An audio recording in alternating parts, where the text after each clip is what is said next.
Nakauwi na daw eh.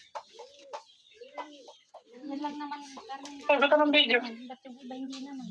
Magkaiba siguro kaya nang biglang yan o magkaibang karne. Sabi na hahampas na. Ang hampas na naman yan. Punas na punas dyan.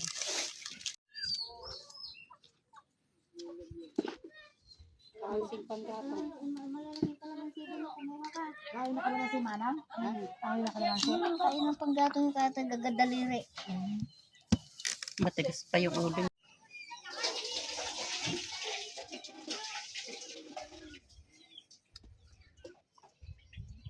mo pagka maya-maya.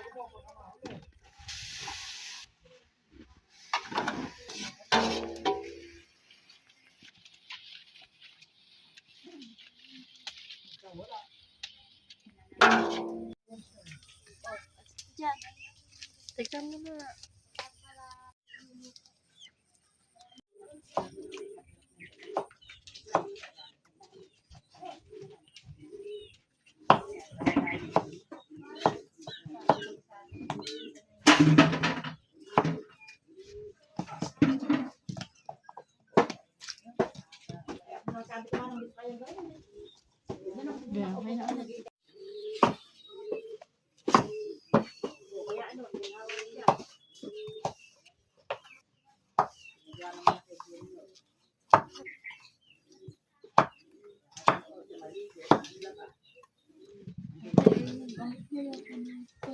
Gawin na ulit tayo na.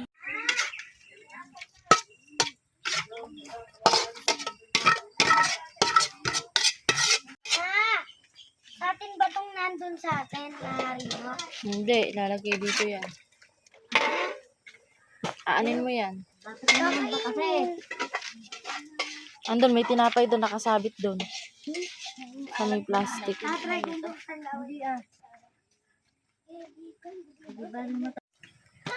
Buksan na. Ito na.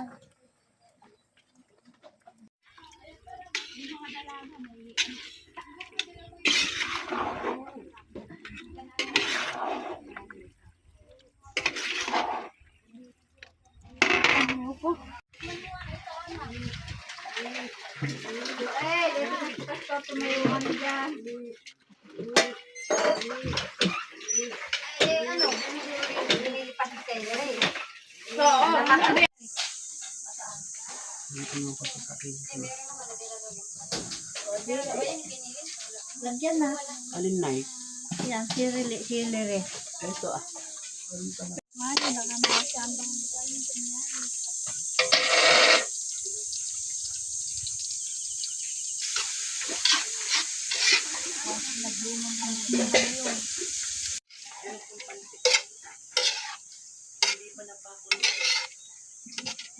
May gatas na yan?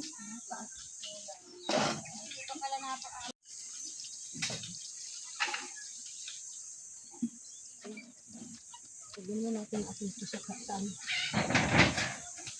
Ay, wala naman na yan. Sabihin mo natin atin ito sa kataan. Ay, wala naman na yan.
Kaya na yan eh. Pati yung pamilya ko eh. At ako, magpapabili na naman sa akin eh.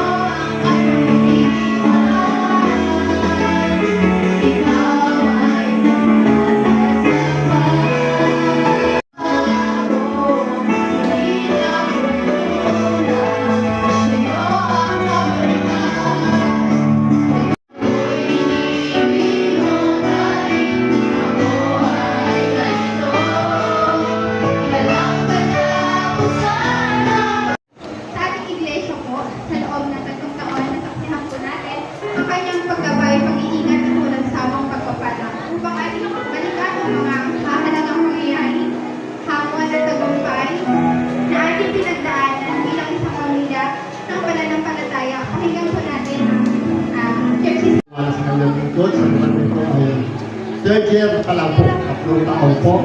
At nagsimula po kami ng 3 months doon po sa ilalim ng mangga. 3 months po yun na talagang wala kaming bilin, kundi yung tolda lang. At kapag panahon ng anihan ay yung pamumunga ng mangga, talagang lumayo ka na lang, baka mahulungan ka ng mangga, buwan ng mangga. So purihin ng Panginoon dahil after ng 3 months, sabi ko, malapit ng magkakulan, pagtulong-tulungan natin. Purihin ng Panginoon dahil nagbigay po yung isang kapatid natin, si Tatay Boy Valerio, ay nagbigay po siya ng isang lupa na magagamit po natin dito at pinagkatiwala niya po, ibinigay sa atin ng Panginoon. At salamat sa Diyos sa paggamit sa kanyang buhay at binigyan tayo ng 1,500. Kapag po ay malakas ang ulan, hindi po kami nakakadaan dyan. So, umiikot po kami dyan. Kaya yung sasakyan ko na po, hindi lang siguro 4 na beses na po na bumagsak dito yan sa kaldag-kaldag ng daan. So, po rin ang Panginoon, ayun po, magpapatuloy pa rin po yung gawain ng Diyos. At sa mga oras nito, yun nga po, nasaksihan natin kung paano kabuti ang Panginoon sa 3 taon ng kabutihan niya sa buhay namin, sa buhay ng mga kapatiran, sa buhay ng bawat isa sa atin. Sabi ko anong araw, ang wish ko, ang dream ko para sa church na ito ay maging community church. Na kahit hindi ka ng church, bilang isang pamilya lang, hindi ba po kami in-blood, pero kami po ay sa puso ng Panginoon. Kaya po, ang share po talaga namin sa inyo kung paano po kami binago ng Panginoon, paano po kami hagit kung paano niya naranasan ang kabutihan, katapatan at paggabay ng Diyos sa kanyang buhay, naway maging inspirasyon at pagpapaalala dito sa bawat isa.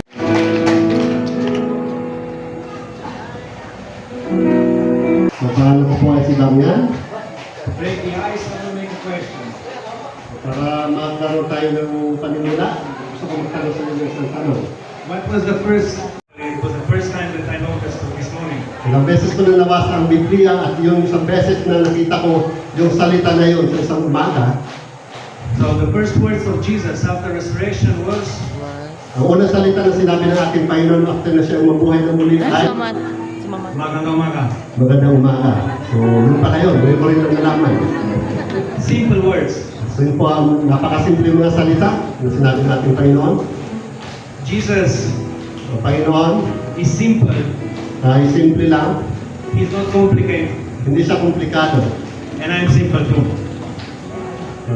I'm simple too. I'm simple. I'm not Ay, complicated. simple. Simple rin ako. Okay. Jesus came to give Himself for us. Binigay ng ating Panginoon ang kanyang buhay para sa atin. So we came from Luzon. So, galing po kami ng Naoson, may Tanawan.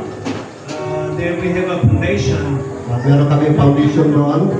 And the ministry that we have is to help At ang binigay sa amin ng gawain ng ating Panginoon ay tumulong. the orphans, the Tumulong sa widows, mga biyuda, sa mga may hirap, single mothers, mga single mother, fathers, mga tatay na nag-iisa, poor and the needy.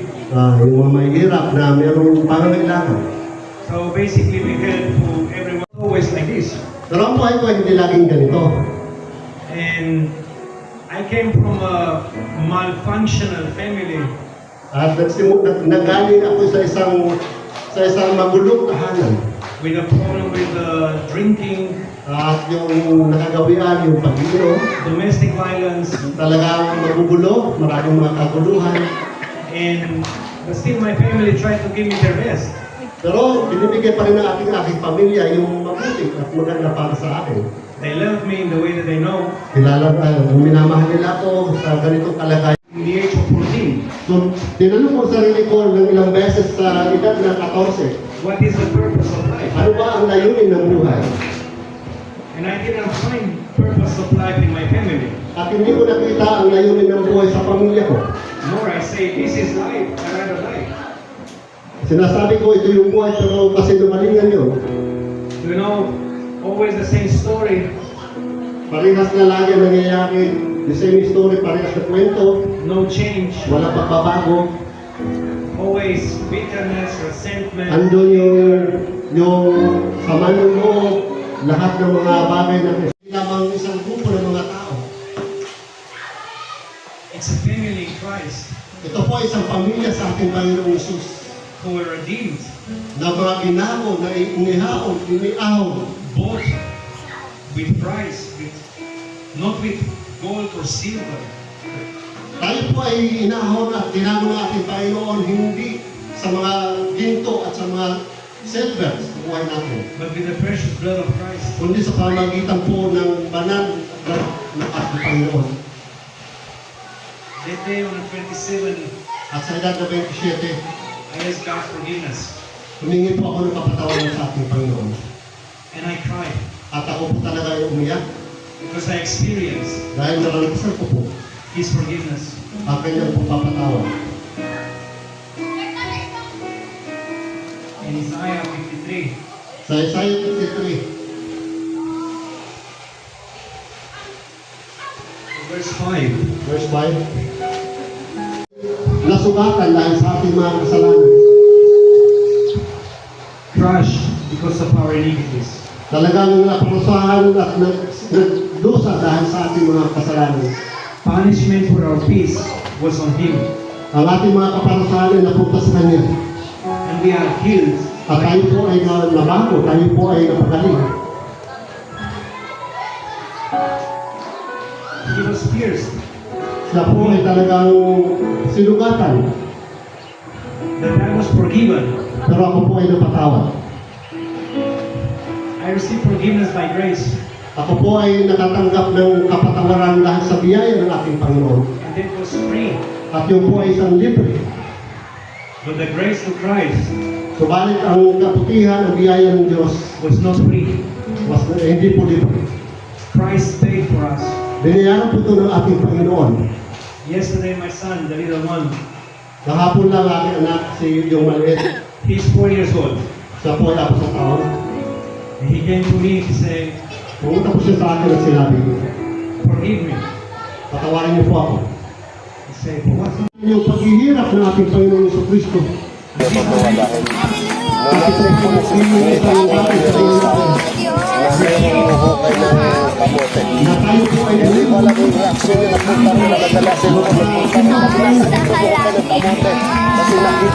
at kahit na tayo po ay magkano sa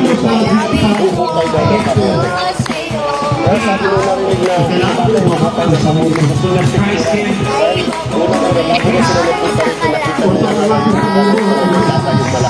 our life is not conforming to my pleasure. Your life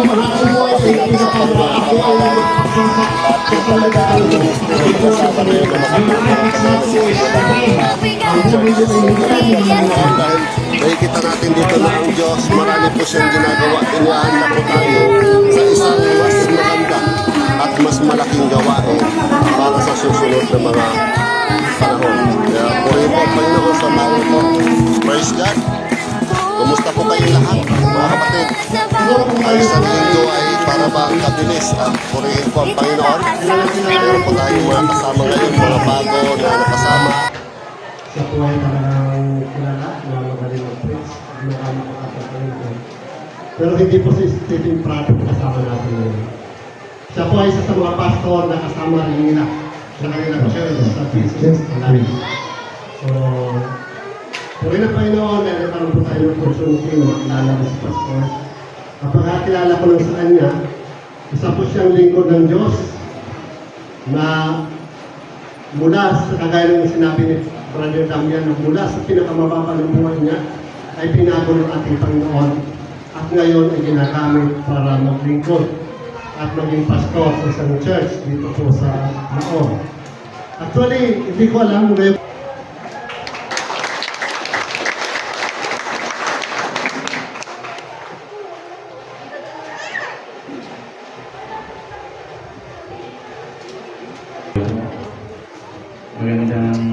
Magandang umaga po sa ating lahat. Ako po ay nagpapasalamat sa inyong pastor, kay Pastor Edwin. Nagtataka siya. Bakit kaya yung pangatlong halaman ay hindi niya binibigyan? Dumating ng panahon na yung apat na ng atinyo at pagbabago ng ating buong pagkatao na sinasabi ko doon sa aklat ng 2 Corinthians chapter 5 verse 17. Ngayon dito po sa pagbabago ng ating anyo, madali lamang po yan eh. Nabaguhin ng ating anyo sa mga babae. Halimbawa, kulot na kulot yung buhok mo, pumunta ka lang doon sa principal, babago na yung anyo mo, di ba? Babago ang anyo. So, maski pala, ang isang tao, kapag gusto niyang magbago ng anyo, kayang-kaya lang po niyang gawin. Amin po. Pero kapag binago mo ang iyong buong pagkatao, kahit anong gawin mo, hindi mo kayang gawin ito kapag hindi ka nakakapit sa ating Panginoon. Kaya sa ating Panginoon, ang ating Panginoon ay patuloy na nagpapahayag, kumakatok sa ating puso. Kinakatok niya yung ating puso at sinasabi niya, anak, magbalik ka na sa akin. Anak, magbalik ka na sa akin. Tayo ay hindi perfect, pero ang ating Panginoong Jesus ay perfect. Habang inaawit po natin ang awitin ito, tignan po natin ang ating sarili mga minamahal ng mga kapatid. Patuloy na ilagay po natin ang ating buhay. Ang buhay ko ay suliranin man, hindi ka kawitan, ikaw lamang. Yes, Lord. Hallelujah. Sasambahin, ay malay madinig, Hallelujah.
salamat po, Ama, sapagkat naniniwala kami na sa pasimula pa lamang po, Panginoon, ng gawain na ito, ay naranasan na po namin ang iyong presensya.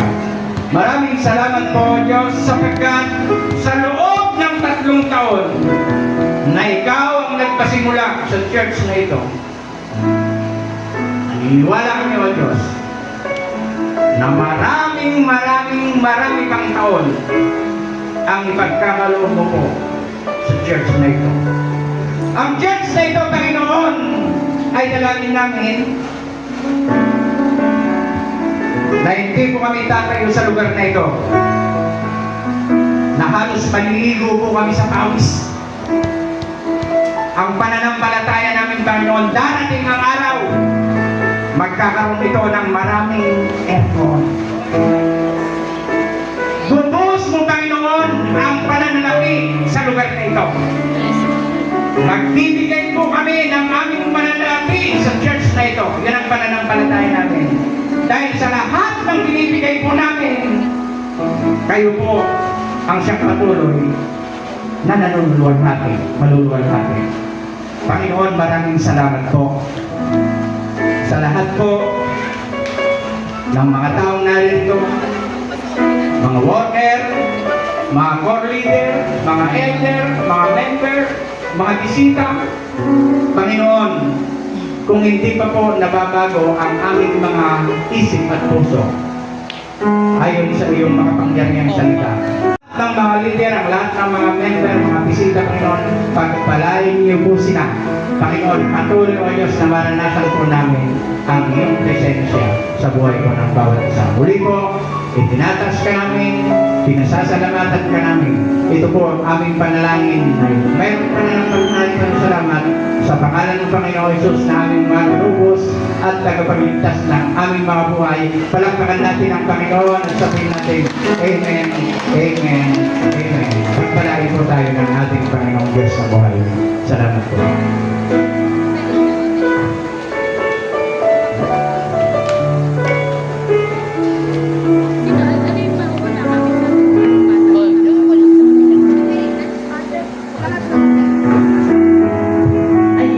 Na-bless po ba tayo?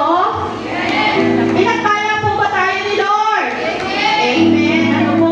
So, napakaganda po ng mensahe na atin pong narinig ngayong umaga. Ano po? Tunay nga ba na sabi nga po tayo ay hiwalay sa Panginoon. Wala po tayo magagawa. Ano po? Bali mag-share lang po ako. Mag-share lang po ako ng konti about po dun sa mensahe ni Pastor. Totoo po yun. Ano po? Sabi ko nga po, ako po ang testimony about po doon sa topic ni Pastor. Baka po, mamayang alauna pa tayo kumain. Kasi po, bakit? Marami po dito, ngayon po namin na kayo nakasama. Marami po sa inyo, yung sabi nga, hindi po natin alam ano ba yung pinagdaanan ng sister natin na to. Sabi ko nga po, ang Panginoon, napakabuti po ng buhay. Napakabuti niya po sa buhay namin. Kung ikukwento ko nga po sa inyo, sabi, kami po, simpleng pamilya lang, meron pong iba dyan nakakilala. Ano ba ang buhay na meron kami noon? Ano po, sabi ko nga noon na, sasabihin ko po na parang isang kahig, isang tuka. Alam niyo po yun. Kailangan maghanap buhay para sa ngayong araw na to, para bukas merong gastusin. Totoo po yan, hindi po ako nahihiya. Kasi hindi din po ako mahihiyang magpatotoo. Ano po, kung gaano mabuti ng Panginoon. Ako po ngayon, sabi nga po sa biyaya, hindi po ako hindi naman po sa pagmamayabang.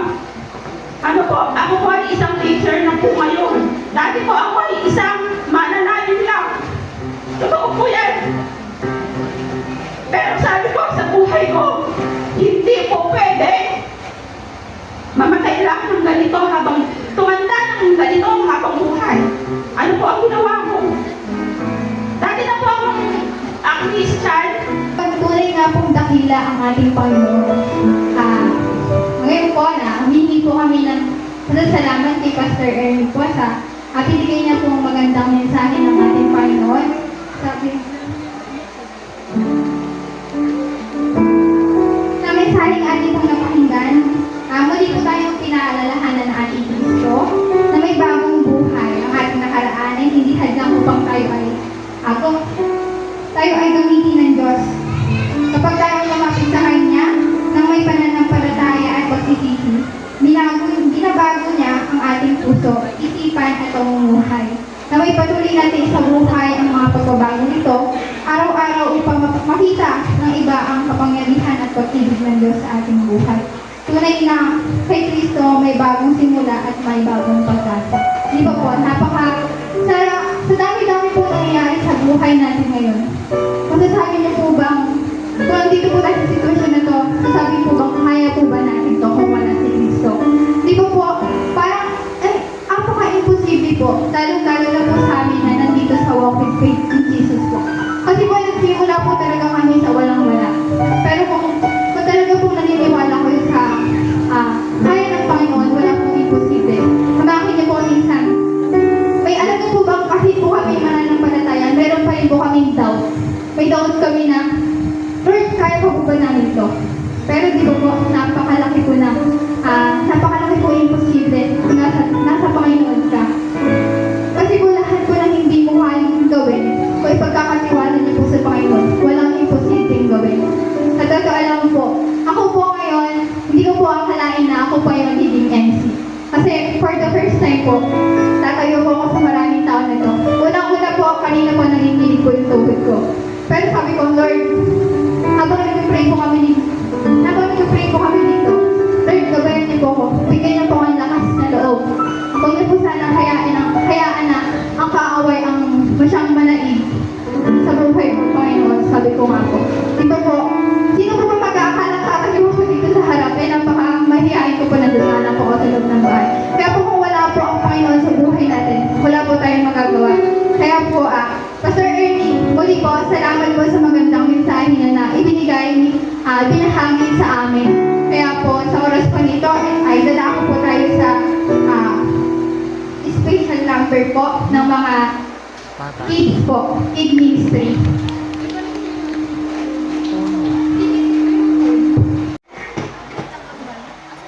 Uy, nandun na po.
Eto, magpipicture natin.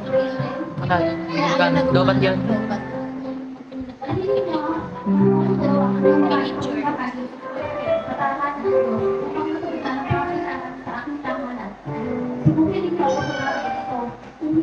Parang kalaki.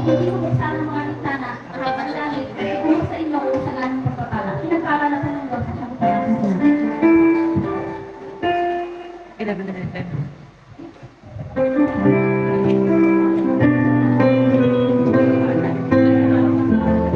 Ano ba sila dyan?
Ganda pala ng picture mo dito.